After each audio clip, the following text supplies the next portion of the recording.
You are listening to the Primitive Intelligence Podcast, episode 613, The Destructive Effects of Alien Abductions. This week, I'm going over the book, A Cosmic Encounter, a true story of alien abduction by Stuart W. Bench. I'm going to do this a little bit differently because I listened to this as an audiobook and I took zero notes. So I'm going to go over this from what I remember. I just listened to it today. Incredible story. I will put a link to the book on Amazon in the show notes. You can download it. You can listen to it. You can buy it, get whatever information you want off it through there. But this is an incredible story from a fairly unique perspective because of his background. And he geeks out a little bit about some of the technology he sees. So I'm going to get into that this episode. But let me know what you think of this, because I've been steering away from UFO, UAP kind of stories this season because it was so heavy into them last season with disclosure and all that. But this one really caught my attention, and I really want to know what you guys think. So let me know, podcast@primitiveintelligence.com, or if you're watching this on YouTube or wherever, leave a comment. Let me know. But without any further ado, we're going to jump right into this one. This episode of the Primitive Intelligence Podcast starts now.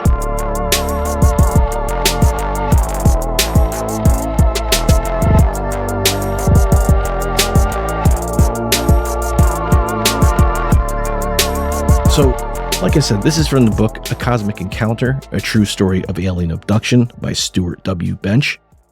And it really is a crazy, crazy story in multiple ways. So the way this book is done, it's done in two parts. It's done as the story of what happened and how it affected his life in part one. And in part two, he gives information that he obtained during these encounters. Detailed information that he gained during these encounters.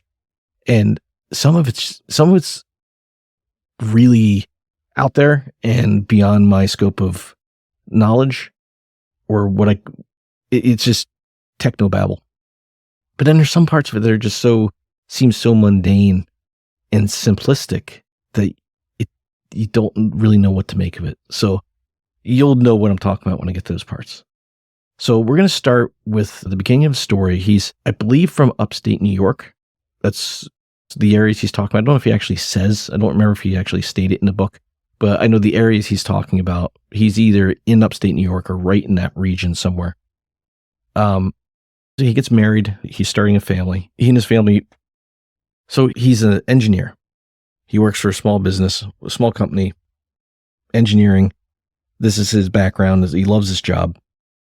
He meets his wife. They get married. They have a child, and they get their dream home.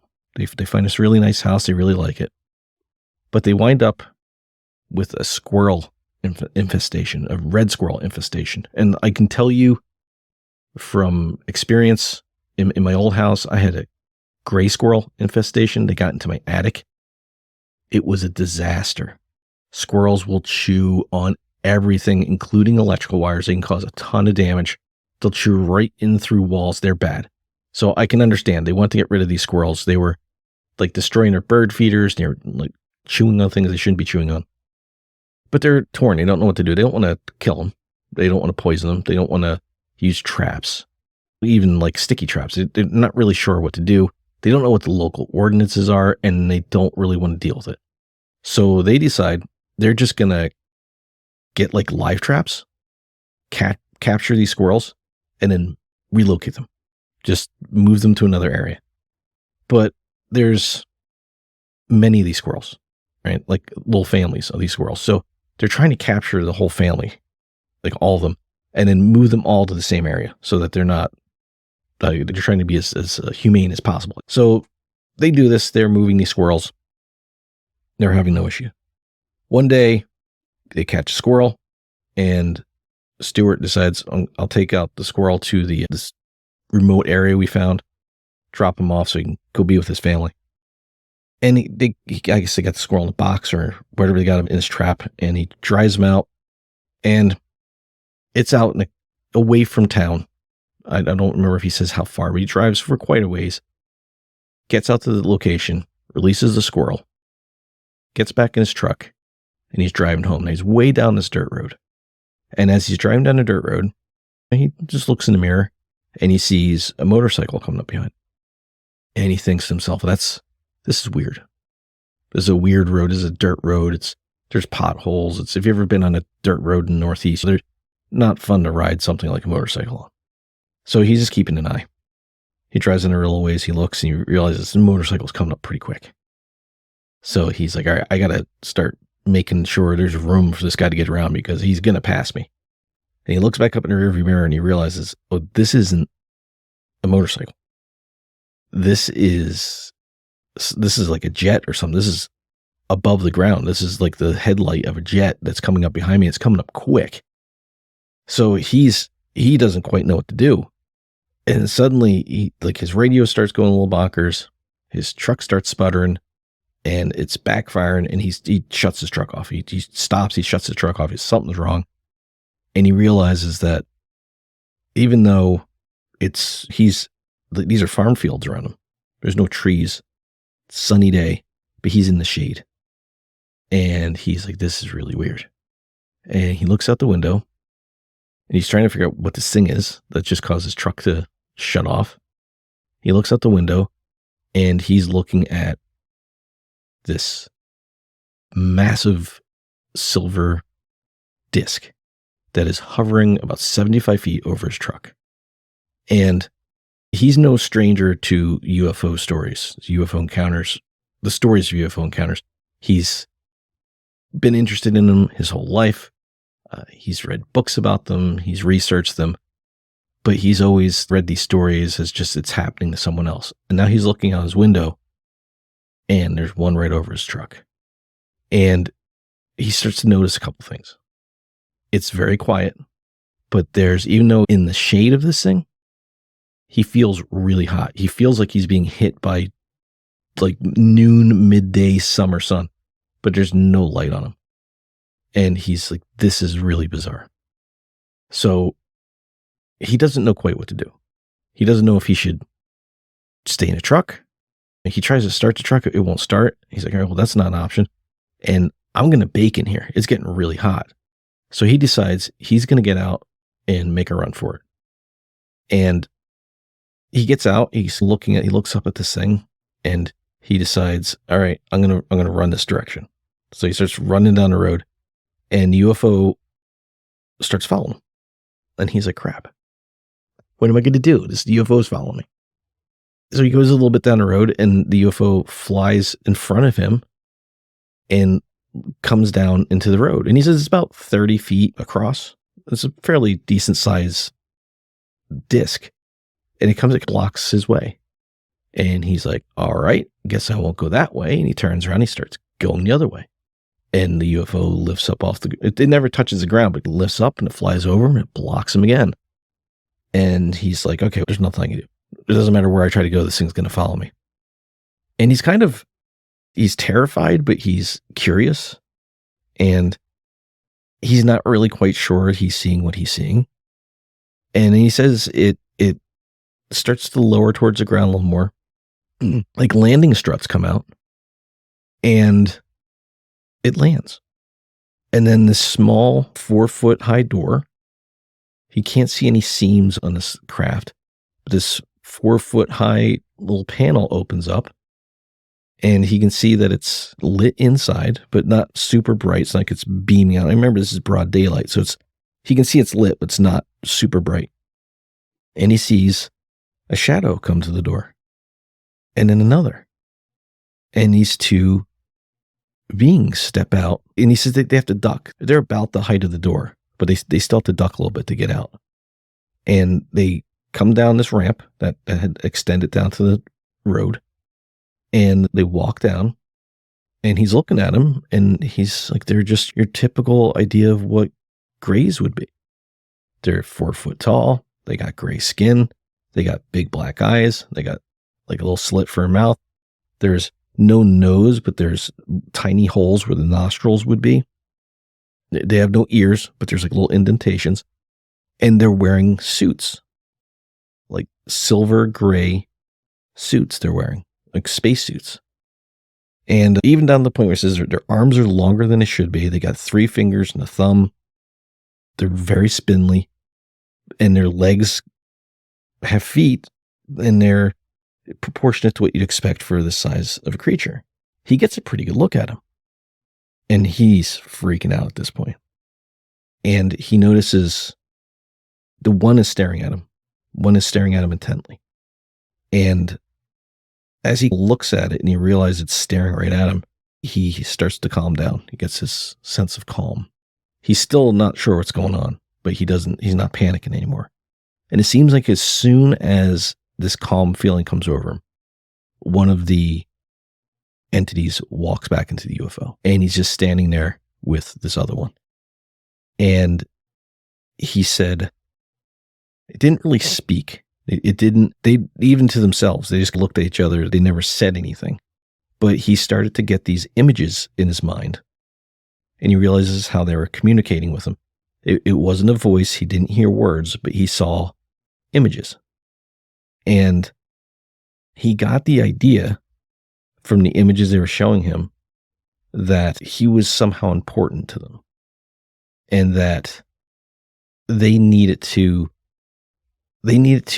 take some samples from him.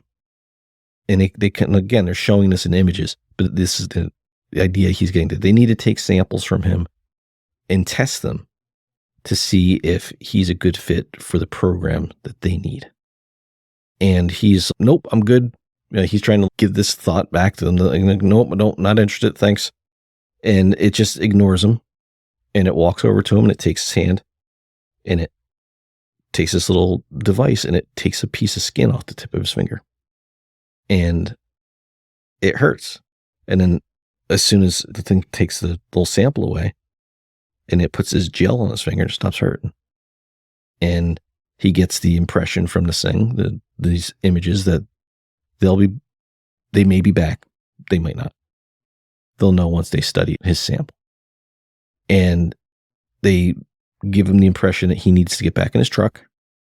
Yeah, at this point, he wanted to run, but he couldn't. They had control of him. He had no free will. But he suddenly feels like he's now free to leave. He gets that impression. But he also gets the impression that he needs to get in his truck and close the doors. So he does. He goes, he gets in his truck, and he sits there, he closes the door. The alien gets back in the UFO. The ramp goes up, the door closes, lifts up off the ground, landing struts suck back in. It tilts a little bit and takes off.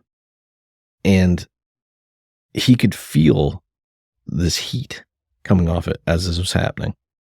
And the spot where it took off appeared to get scorched. But there was no light. There was no exhaust. So he thought that was really strange, but he did notice that his face had a pretty decent suntan from just being near this vessel. He's a little freaked out, and he drives home. The truck will start. He thinks it won't. He's like, okay, hopefully the truck starts up. He drives home, and he decides, I'm not telling anybody. I'm not telling anybody about this. Maybe I dreamt it. Who knows? I'm wide awake, but I'm not telling anybody that just happened. So he goes home, goes about his business, and never tells me. They don't collect any more squirrels. He's done with that. He's like, you know what? The rest of them can stay. I'm not going back out there to drop off, and I don't want to see them again. And so they go about their lives. And so a few months go by. Now, the company he works for had this big contract that they were doing like a transformer or something. There was some kind of power supply system. And they were having all kinds of problems. And they were about to lose the contract. And it was all hands on deck, but he was stressed. He had been working constantly. He just needed some time. And plus he's living with this, he's trying not to think about it, but he's living with this memory of what happened. Now, they didn't erase his memory. And a lot of times you hear in cases like this where this information doesn't come out until there's like a hypnotic regression, but that doesn't happen here.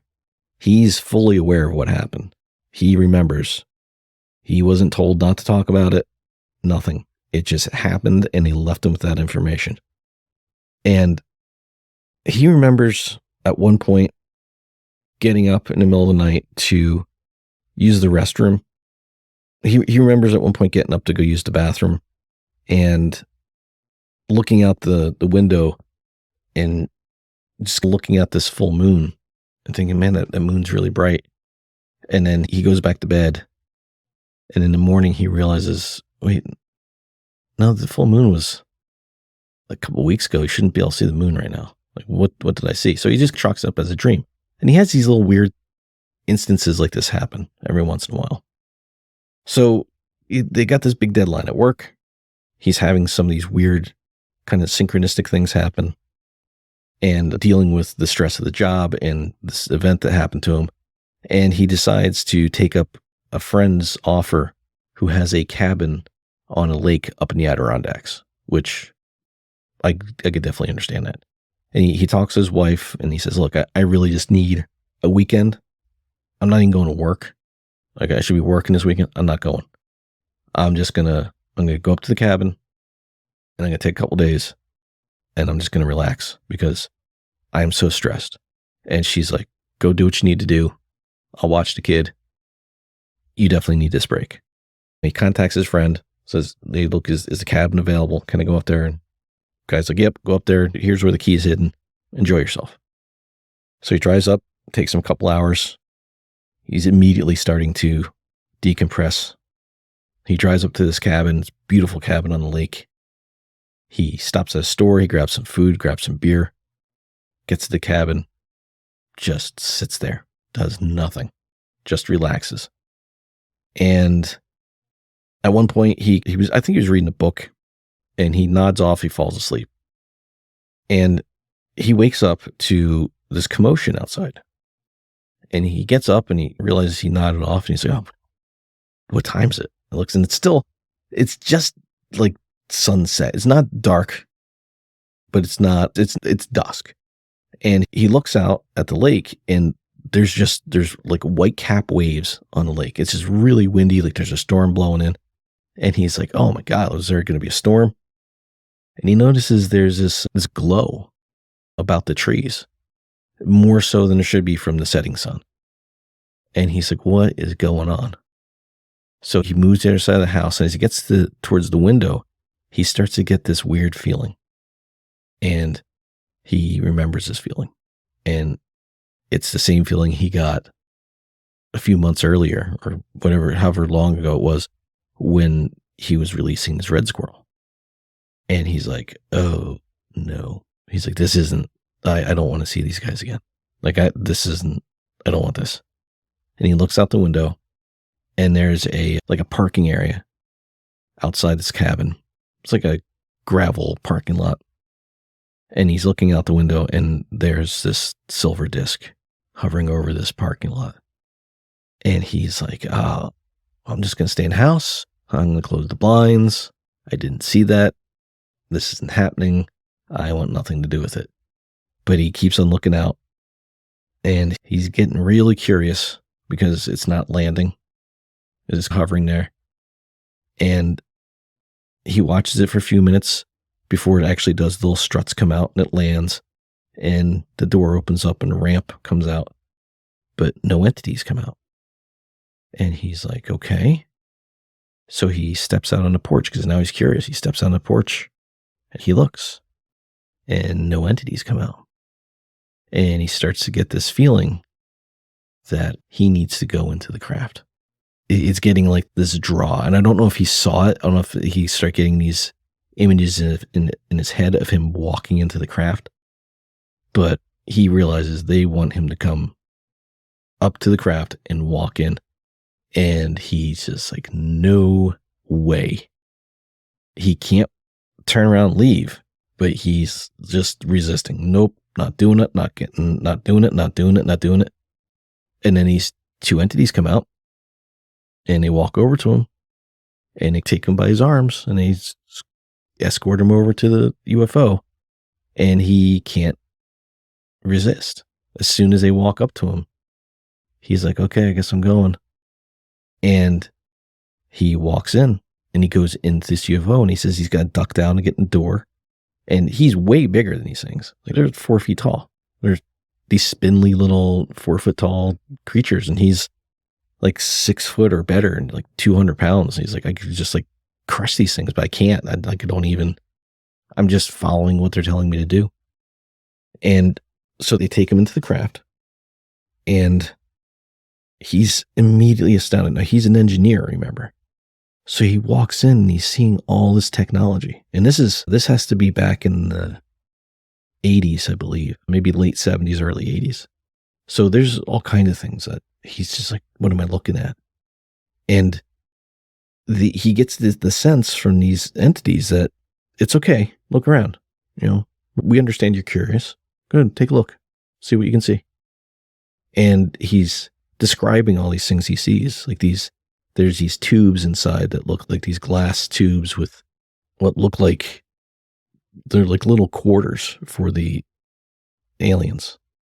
There's these 4 tubes and there's little steps that go up to them. And there's like describing all these things. There's the light comes from nowhere, but everywhere. There's metal and glass and there's these what look like storage cabinets. And then there's a little ladder that goes up to a hatch in the ceiling that he surmises goes to the cockpit where they fly the thing from. And there's like a little workbench. And then one of the weird things he sees is this little exercise bike. This little exercise bike sitting there. And he's, these things work out? What's going on? And they let him look at all this stuff. And he sees like control panels with these like colored buttons with weird symbols on them. He sees all this really crazy stuff. And they look at him and they give him, okay, we need to get back to business. And he realizes that they can communicate with him and they can understand him, but it's much clearer if they're looking at him. So if he knows which one is communicating with him by which one is looking in his direction, like looking and making eye contact with him. So again, they start showing him these images of what they want to do. And they want to put a device in him, basically. So they show him like the x-ray of a skull, of a human skull, or something like that. And what looks like that, like a diagram of a human skull. And they show this little tiny device. And then they show like an arrow pointing to where it would go. And then they show him. And then they show like these tools that they'll use. And he's like, no, I don't, that's not, I don't want that. And he even says that they don't appear to have a concept of no. Like, it's not an option. They're not asking you permission. They're telling, this is what we're going to do. And they take him and they have this table that they lay him down on, but it's too small. So like his legs, his feet and like most of his legs are hanging off the edge of it. And they lay him down on this thing and they give him some kind of a fluid, right? I think it's like I don't know if it was an injection, but they give him this fluid. So they inject him with this fluid and it's basically, it knocks him out. He's a little groggy for a second and then he's out. And then when he wakes up, he doesn't know how long he was out for. But when he wakes up, his face is sore, like right under his eye. And he's like, under his right eye. And he's like, this is what just happened. And they're communicating to him, it's okay. We're going to basically, what we do with this, they show him images of him at work and then images of him at home and images of him at the store and images of him sleeping. And he realizes they're going to use this device to monitor everything he does. And now he's really freaked out because he's like, I don't want these things watching everything I do. And some of the work I do is for government contracts. I really don't want them seeing that, but he has no choice. So they reward him though for going through with this process. And they put him in this little like spot to sit. And he hears like this like humming, like something spooling up like an engine. And he feels like he's starting to move. Like he gets pushed down into this like little bed. And as this happens, they put this thought in his head of everything's okay. And he can see outside of the craft, like in his mind. And he can see his friend's cabin. And then he starts like going above it, and he sees the trees going, getting further away. And he can see, the whole area. And then he can see the curvature of the earth. And then all of a sudden they're in space. And he snaps out of this like hypnotic fog that they put him in to help him cope with the like leaving Earth's atmosphere. And he looks, and 2 of these aliens are coming towards him, but they're just floating because they're in 0G. They're in space. So they float up to him, and they had like restraints on him to hold him down, like a seatbelt. So they undo them, and they let him get out and float around. And they let him go look around the ship. And he sticks his head in, he realizes he can float up to that hatch. And he floats up to the hatch, and it's open. And he's, I can't fit in there, but I can stick my head in there and look around. And they let him do it. So he looks in, and there's a like two seats. There's like some storage. There's some controls at each of the seats, but there's only one alien in there, only one gray. And he's flying the ship. He's just this little dude up there in his little cockpit flying a ship with what he calls a joystick and like a T-handle. And each chair has these. And he's looking at the symbols on the consoles, and he's looking as much as he can. And they let him look for a few minutes, and then he feels like a tug on his leg, and he looks down. The one looking down shows him in his head, hey, we got to take you back. You got to get back in your little chair here. We're going to seatbelt you in because we got to go back. And so he's okay. And he goes back in. And again, he has no control over any of this. It's not like when they tell him to do something, he can say no. He can think no, but he just does it because that's what they want him to do, which is scary. And he gets back in his little chair. They strap him in, and they give him this like hypnotic thought again of this is what's happening. And he sees Earth getting closer, and then they're back to, he can see the mountains and then the trees, and then he's back. He can see the cabin, and he's back over the parking area.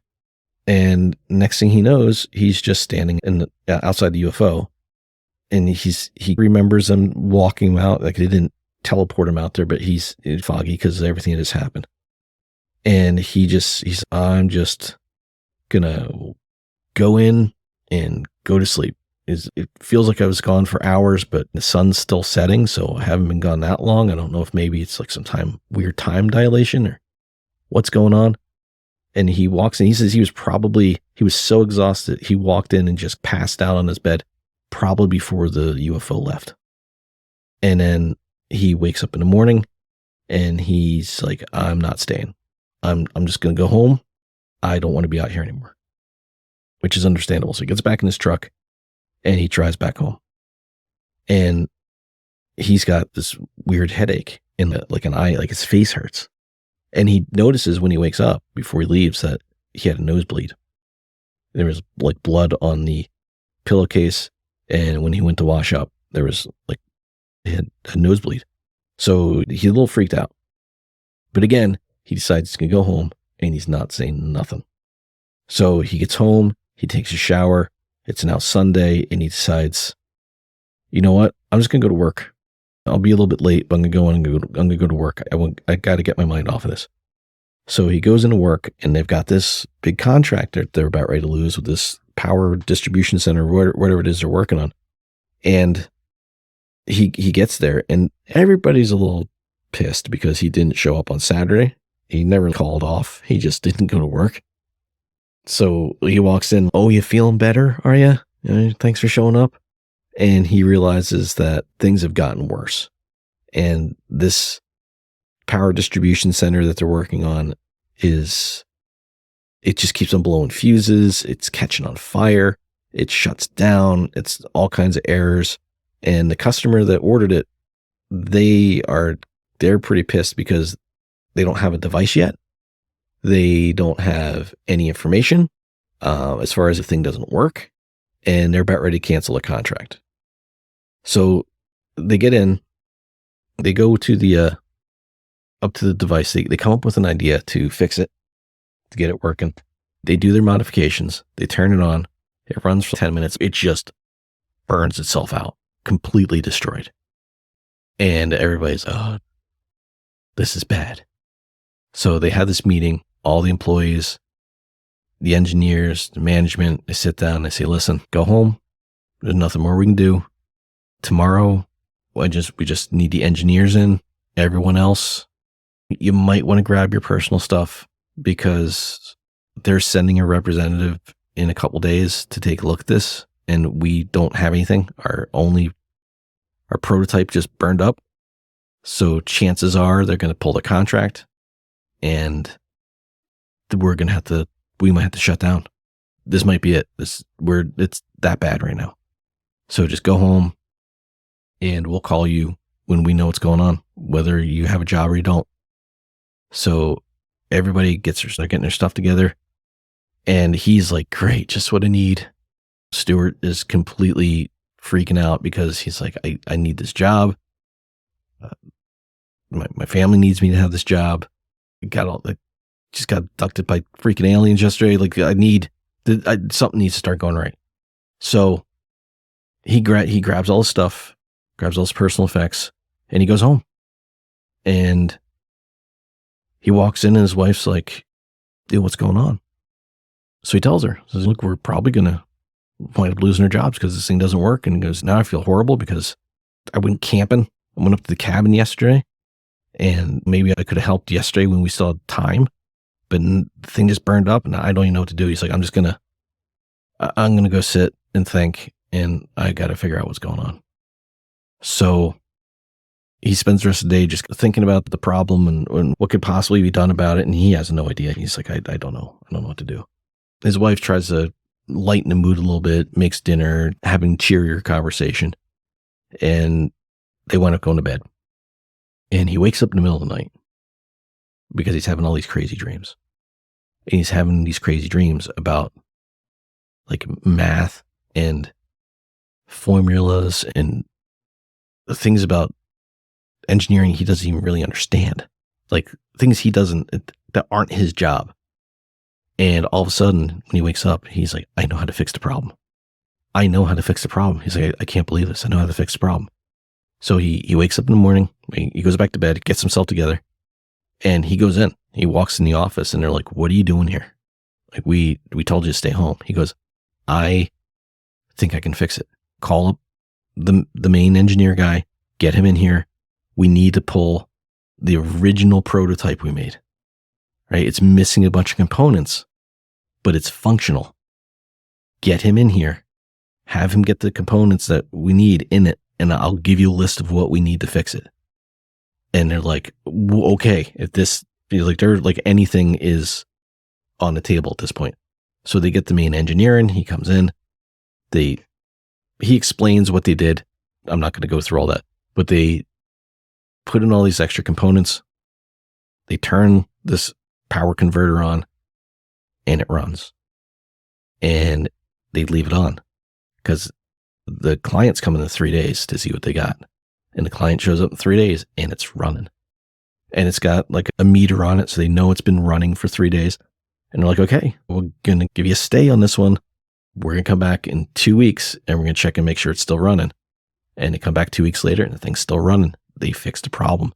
So this guy everybody is praising him. They keep the contract. Everybody's jobs are safe. And they're like, how did you figure that out? He's like, it just came to me. He goes, so I went home. Now he knows that the way it came to him in those dreams was very similar to the way that the Greys had spoken to him. So it was like these real wispy kind of images he was getting. And he's like, oh my God, these aliens gave me the answer. They are watching. So now he's thankful, he's grateful, but he's a little bit freaked out. And he says it turns out that this is kind of selective. Like he can figure out Sudoku puzzles like that. If he tries to go to the casino and use this knowledge to win at poker, he miserably fails. So he's like, all right, I'll take the answers when I can get them. But it turns out to be a double-edged sword because like he can't tell people, oh, I figured that out because aliens told me. He's like, he knows how crazy this sounds. He's like, there's no way. I can't just tell people this is where it came from. So everybody's praising him and he's taking this glory as the hero who saved the business, but he feels guilty because he's like, it really wasn't my idea. At one point, what happened before the elevator incident? There's supposed to be a church get together, I think, some kind of like neighborhood get together. And they send him to go get a potato salad of all things. Right? So he goes to the store. He's waiting in line at the deli. And his turn comes up. And as he's stepping up to the deli to order potato salad, he gets this overwhelming instinct to walk away. And he doesn't know why. It's just walk away. And the guy at the deli counter is like, can I help you? And he's like, sorry, never mind. I don't need it. And he leaves. And he's like, my wife's going to kill me if I don't come home with potato salad. So he starts to maybe go get the ingredients to make it. And then he comes across like some canned potato salad. And he's like, all right, this will work. It's just a picnic. We're not doing anything crazy. He takes that home and she's pissed. She's like, all you had to do was bring home this potato salad. And she's like, why didn't you get it? He goes, they were out. What do you want me to do? And of course they weren't, but they're out. Like, I didn't think you want to make it. This is what I brought. And it serves its purpose. But a couple days later, there's a news broadcast that a bunch of people in the area got sick, some foodborne illness. And they tracked it down to the store that he went to get the potato salad. And the one thing that everybody had in common was they had ordered from the deli, and they think that maybe it was the refrigeration, not necessarily the potato salad, but something in the refrigeration units had gone wrong. So there was probably a bunch of really spoiled food there. And he's like, I can't tell anybody. That was like intuition. And again, he thinks that this was from this implant that's in his head. And as this goes on, his family, people start to notice he's acting a little different. He's having these weird strokes of luck with some of the stuff. And his wife comes in and sits down with him and says, listen, what's going on? I know you're stressed at work, but I know you're acting different. Our kids know you're acting different. The neighborhood knows you're acting different. She's like, just work. Are you ill and you just don't want to say anything? Is there something really wrong with you? Like, what's happening and what can I do to help you? And he goes, all right, well, this is going to be weird. He's like, you know what, I've been kind of talking to you guys the past few months and talking about UFO and alien stuff. And she's like, yeah, we know, we're not interested in that. And he's like, I know. He goes, but I've been doing that for a reason. He's like, I'm trying to prime you and get you prepared for what I have to say. And he's like, I was abducted by aliens. And she's like, what are you talking about? So he tells her the story about the two incidents that happened, the thing with the contract at work and the potato salad. And there was another incident that happened, I forget what it was, where he knew and they couldn't figure out how he knew. She's like, get your shit together. She's like, I don't want to hear this about aliens. Like, you need to get this together. And he's okay. And he's like, she doesn't want to hear about that. So he's he knows what he's doing that's different. So he's just faking it. He's going through the motions and it works for a short time. And during this time, he at one point he winds up getting into a small accident. He's driving down the road and he zones out a little bit. He has one of these like download moments where he gets this lightheaded feeling and he's not sure why. And it was happening after work, and it felt like they were trying to contact him, and he thought it was from this implant. And he zones out for a second, drives off the road, and wipes out this doctor's sign. Just drives, boom, right into it. And he gets out of the car, and the doctor, he's not even mad, this guy. He's like, this is like the 5th time this has happened. He's like, people are always hitting this sign. So he goes, look, I'm sorry. I fell asleep. That's what he says. I fell asleep at the wheel. He goes, look, I don't want to get my insurance involved. Just tell me how much the sign is, and I will just write you a check. Gladly, I'll just pay for it. And the doctor's like, nope. That every time the sign's gotten hit, that's what people say, and I never get a check for it. I pay for it out of my pocket. He goes, I'm calling the cops. And he's like, oh, come on, look, whatever. I'll leave my car here. I'll have my wife bring me my checkbook. He's like, let's just settle this. And he's like, nope, calling the cops. So the cops show up, get his information. There's no, the cop's like, what happened? He's like, I fell asleep. He's like, okay, are you okay to drive now? He goes, yeah, that definitely woke me up. And the cop's walking away and stops and turns around and comes back and he goes, I noticed those UFO books on your seat when I was speaking to you. And he's like, crap. He's like, yeah. He says, I've had a lot of reports of lights in the sky. And he's like, I don't know what to make of them. He goes, because some of them are just like lights. He goes, but people have they've seen some pretty weird stuff. He goes, and I've interviewed them and some of them seem pretty credible. He's like, I don't know what to think of it. And the cop says to Stuart, he says, so have you ever seen a UFO? And Stuart's like, don't want to have this conversation right now. I don't even want to get into this. So he like half truths it. And he says, there was this day when I was, out in this area driving down this dirt road, and I saw this light come up behind me. I thought it was a motorcycle at first. And I realized it was something in the sky. He goes, I think it was just a military jet. He goes, I mean, I guess it could have been a UFO. He goes, but I'm pretty sure it was just a military jet. He goes, that's really all I've ever had happen. Doesn't tell him at all about the things coming out of the UFO at landing and blocking the road. And the second one where he gets the thing put in his head. And the cop's like, oh, okay. And gets back in his car and leaves. And this is when things start to get really weird, because he's trying really hard. Stuart is trying really hard to just act like this has never happened. Now he's having these weird, he's zoning out, and he's waking up at night and thinking he's seen the moon, and the moon's not out. So he decides the one day he's just going to go into town. It's like on a Sunday. He goes into town. There's like this little diner. He says he's going to go in. He's going to have a bagel and a coffee, and he just needs 20 minutes alone. So he walks in, he sits down, he sits like back in the corner. He says he doesn't like to sit like out at the counter and like greet everybody who comes by. He likes to sit by himself. So he's sitting there, he gets his order, and he starts getting this really weird feeling of he's seeing one of these visions like he gets from the aliens, but he's seeing the diner that he's in, but from a slightly different perspective. Like he's sitting in a different seat, even though he's sitting where he is. He's like seeing the same scene that he can see, but from a slightly different angle. And he's like, all right, I don't know what's going on. This is really weird. I'm just leaving. And he stands up to go. He gets a tap on his shoulder, and there's this woman standing there. And she's like, do you mind if I sit down? And before he can even say anything, she just sits down. And he's like, oh, I really just want to leave. I'm on my way out. And she looks at him. She says, you have one too, don't you?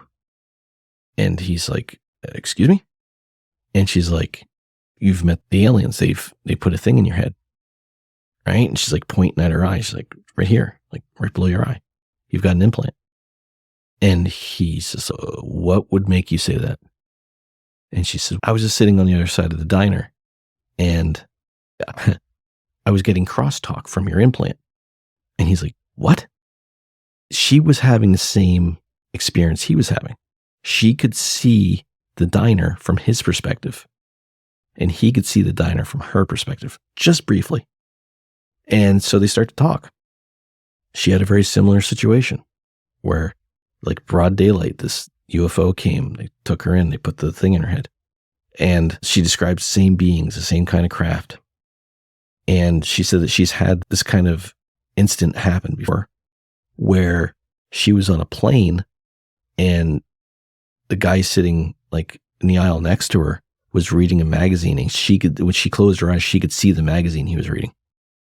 And she started talking to him, and turned out that he had a similar experience too, where he said these aliens took him onto a ship and he put this thing in his head. And so she says, it seems like when two people with these implants are close enough to each other, they interfere with each other, and you can pick up on the other one. So they start talking. I think he stayed in contact with her for a while through like letters and stuff like that, but then they lost touch. He started to realize it was a bad idea to be having this like pen pal kind of relationship with a strange woman. His wife is already a little annoyed with him because he's talking about aliens, so he didn't need to add that to the fire. It goes downhill. It goes downhill quickly, where his wife's saying that she's seeing this weird van sitting outside the house. He's outside cutting the grass, and he sees the van. So he says, I'm confronting these guys. He gets off the lawnmower, and before he can even step off of he gets up on the lawnmower, before he can even step off the lawnmower, two guys come up to him wearing all black.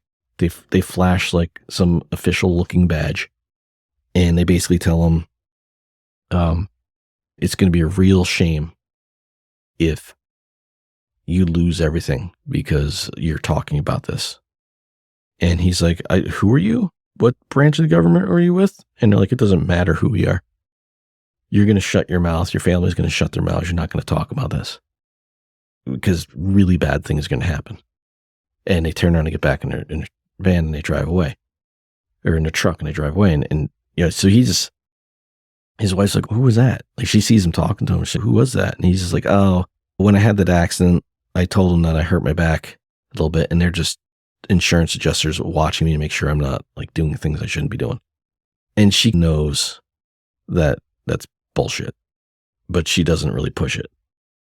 So he winds up getting very depressed. Like, all these things have happened, and then suddenly it seems like all these abilities that he had gained, to see these things in the future, start to go away. He tries to get away for a while with his wife. They go on vacation, just like down to the city, down to New York City. And he has this, they're getting in an elevator in their hotel. And he immediately is like, we need to get off the elevator. And he just walks off the elevator. And she's not happy about it because she knows it's one of these weird things. And he's like, no, we need to use the steps. So there's like another couple in the elevator, and they laugh because of the situation. Because she's like, I'm not getting off this elevator. And now she gets embarrassed. So she gets off, his wife gets off the elevator with him, and she's not happy. Like, he's trying to smooth things over. She's really not happy about any of this that's going on. They're coming back later on because they're going to dinner. So they come back later on, and there's paramedics and there's police. And as they're walking in, the guy at the registry desk is like, look, you guys got to use the stairs tonight. We had a problem with the elevator. It stopped where it got stuck. Like, both elevators got stuck, and we just got the people out. And the woman who was in there, she had a complete breakdown. She was freaking out and screaming. And as they walk by and they see it's the couple that they were in the elevator with. And his wife just looks at him. She's like, Stuart, how did you know? He's like, don't ask a question you don't want the answer to. He's like, you know how I knew. And that was like, she was okay with it for a minute, and then it got worse. And that ability to sense these things goes away. And he starts to feel the sense of like he can't accomplish anything. He starts getting depressed, and he winds up losing his job because he can't concentrate. Not only can he not do Sudoku anymore, he can barely do his job. So he loses his job. His wife leaves. She takes the kids because he's all like full in aliens. So his kids are like, great, our dad's crazy. He basically is reduced to sitting in the house and watching TV. And his wife is still she's trying to stand by him, but she doesn't want to be near him.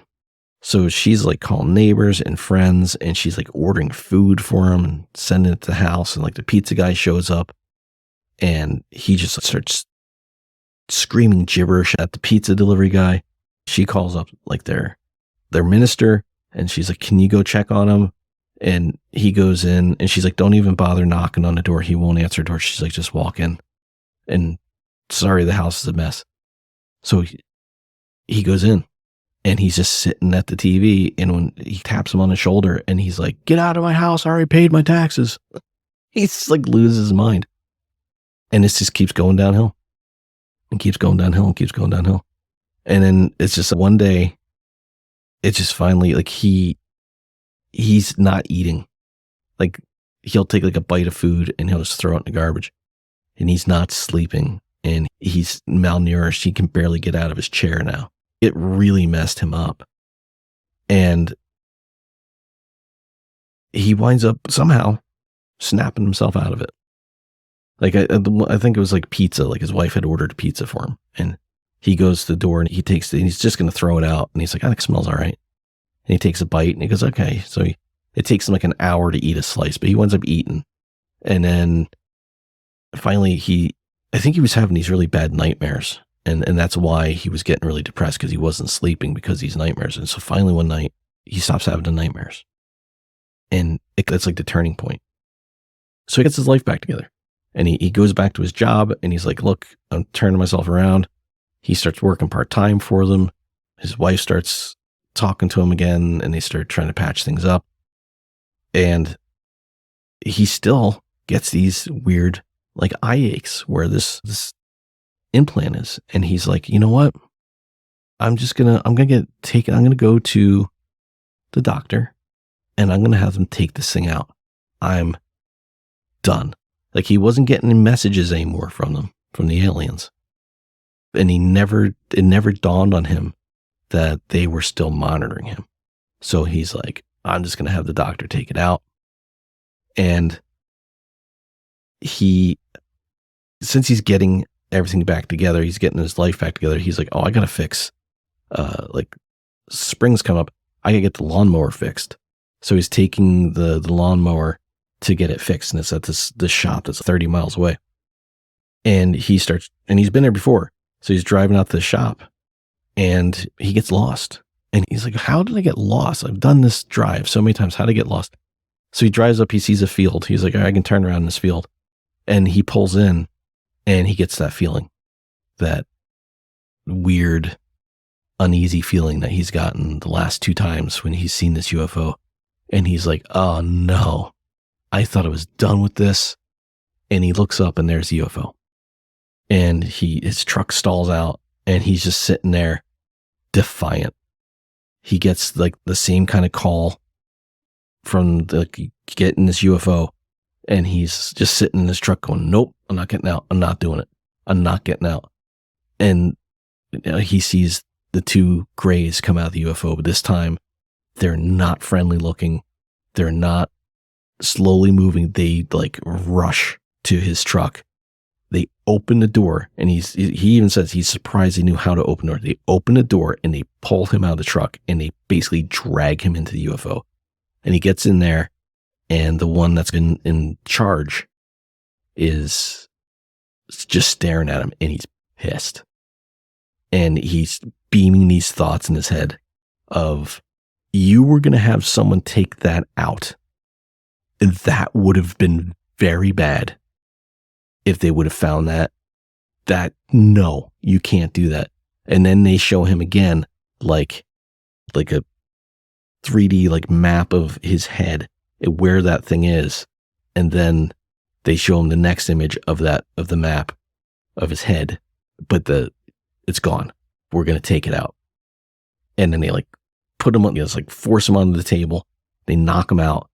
And when he comes to, he's got blood on his face, and he's looking at him, and they're just basically, there's no, "Hey, we're going to go for a little ride this time. Thanks for being a good sport." They just toss him out the UFO. "Get out. Like, we're done with you. You just almost exposed everything. And so he leaves. He gets in his truck and he leaves, and he keeps it to himself. And he's like, I think I'm done. I think I'm out. I think I'm free. And he never sees him again. And then they live their life, right? And they retire. And then he starts to recall some things, like his grandparents, his grandfather had, he started to remember some of the schematics that he saw in that control room on that, the second encounter when they let him float around when they were in space. And there was like these star charts, and it was bothering him because he's like, I've seen those before. And then he remembers when he was a kid, he was at his grandparents' house. His grandfather had this chest up in the attic that he was always locked, and he had wound up like picking the lock and getting in it. And there was charts in there and drawings that were very similar. And his grandfather worked for the Army. He was an investigator for the Army. So he starts to wonder if maybe his grandfather investigated UFO cases, or if maybe he had abduction experiences himself. Unfortunately, his grandfather passed away, so he couldn't ask. His parents had passed away. He couldn't ask him. He went up speaking to a cousin who gave him some limited information, remembered the chest he had upstairs, but never got into it, but did talk about his time working as an investigator for the Army. So he's thinking, like, is there some kind of family connection? Is that why they found me in the first place? You know, did his father have experiences? He never said anything. So it was really weird. And then that really gave him the idea. He started looking into, in later years, he got back into reading about UFOs and aliens. And with the internet, he was able to research more. And then he started going to UFO conferences. And then he realized, oh, you know what? I've got a lot of information of my own. And a lot of it he wrote down. So he wound up pulling all those notes out. And now that he was retired and his wife was retired and the kids were out of the house, he didn't have to really worry about it so much. So he put this book together. And that is part one of his book. And part two, I'm not really going to go into because it's a lot of technobabble. But there was a couple of interesting things. They talk about, he says that while he had this device in his head, it was a two-way connection for the most part, where they were monitoring him, but he had access to whatever information he wanted to grab when they were communicating with him. So he could like mentally ask questions about what he saw on the ship, and they would give him the details. So in the second part of the book, and this is, if you're interested in this kind of stuff, definitely check this book out just for this second part, where he goes through like how a little bit of how like the transportation, their engines worked, how their feeding system worked, how the genetics of the aliens themselves, what their like sleep cycle was like. It was really in-depth information. And listening to it, because I did listen to it as an audiobook, listening to it going, how do you have all this information? This is some pretty crazy information. A couple of the neat things, a couple of the cool things were the way that they navigate it by using 3 points. Like one would be a star cluster. One would be a quasar. And the other would be like, I think it was X-rays or something like that. And from these 3 points and how they change at speed, they could judge their speed and their direction by like the Doppler shift of the light of the stars. It was pretty cool. But one of the weird aspects was he talks about how pre-1960s, they could easily come to the Earth and they would just land on the dark side of the moon, right? That's where they would hang out. We'll just have a base here. And then when we need to go down to the planet, we'll just fly around or they have a drone that they can send, like a UAV. We'll do that. And then we can stay out of sight, out of mind. And then we went to the moon. Enough of that. So they either have to like find a spot in our orbit where we're not really paying attention, or they go underwater. So he starts talking about their underwater capabilities. And it was funny because he says they have a limited ability to study aquatic life because they don't really have, there's like a claw that they can extend out of the spaceship, and they can grab a fish, and there's like a basket, and they can put it in the basket, but they can't get to it because it's outside, it's in the water, and it's just like this basket on the outside of this UFO underwater with, they put where they capture in his little cage. So then they have to fly out of the water, land, and then one of them's got to get out, walk around the ship, take the fish out of the basket, bring it into the ship, and they got to take off, land, go back into the water and go hide. Just picturing Roger from American Dad grumbling, getting out, like, I can't believe I gotta get the fish out of this stupid basket. We can't come up with a better idea for this. Like all this advanced technology they have, but they can't bring a fish in from outside. They got to leave the safety of the water, land the craft, so one of them can get out, walk around the ship and get the fish. Interesting. But it's a really interesting book. There's a lot more to it than what I said. And I mean, it seems pretty, it seems like I told you a lot, but there's a lot of stuff in this, in part 1 and part 2. Like I said, part 2 is a technical manual for all of the UFO components and the biologics of the aliens, a little bit about like where they're from and how they get here. Again, all this you got to take with a grain of salt. It seems, the guy seems pretty coherent in his writing. And at one point in the second half, he's talking about different myths about the Greys, about UFOs. And there's a couple of them that he talks about, and he goes, look, I know this all sounds crazy, but this, what they're talking about, I forget which myth it was. I think it was about like an alien invasion, like them coming here to farm us for food or something like that, like one of those things. And he goes, look, that one's just crazy. Look, a lot of this is crazy, but there's no reason for that one. And so he understands that some of the stuff is just nuts and it's really hard to believe, but he just put it out there in a book. Again, that's A Cosmic Encounter, a true story of an alien abduction by Stuart W. Bench. Links will be in the show notes. Definitely check it out. Cool story. And if you like things like this, it's just that one story. The whole thing is about his story and how it really messed up his life. So at least he's able to get a little good out of it by getting the book out there.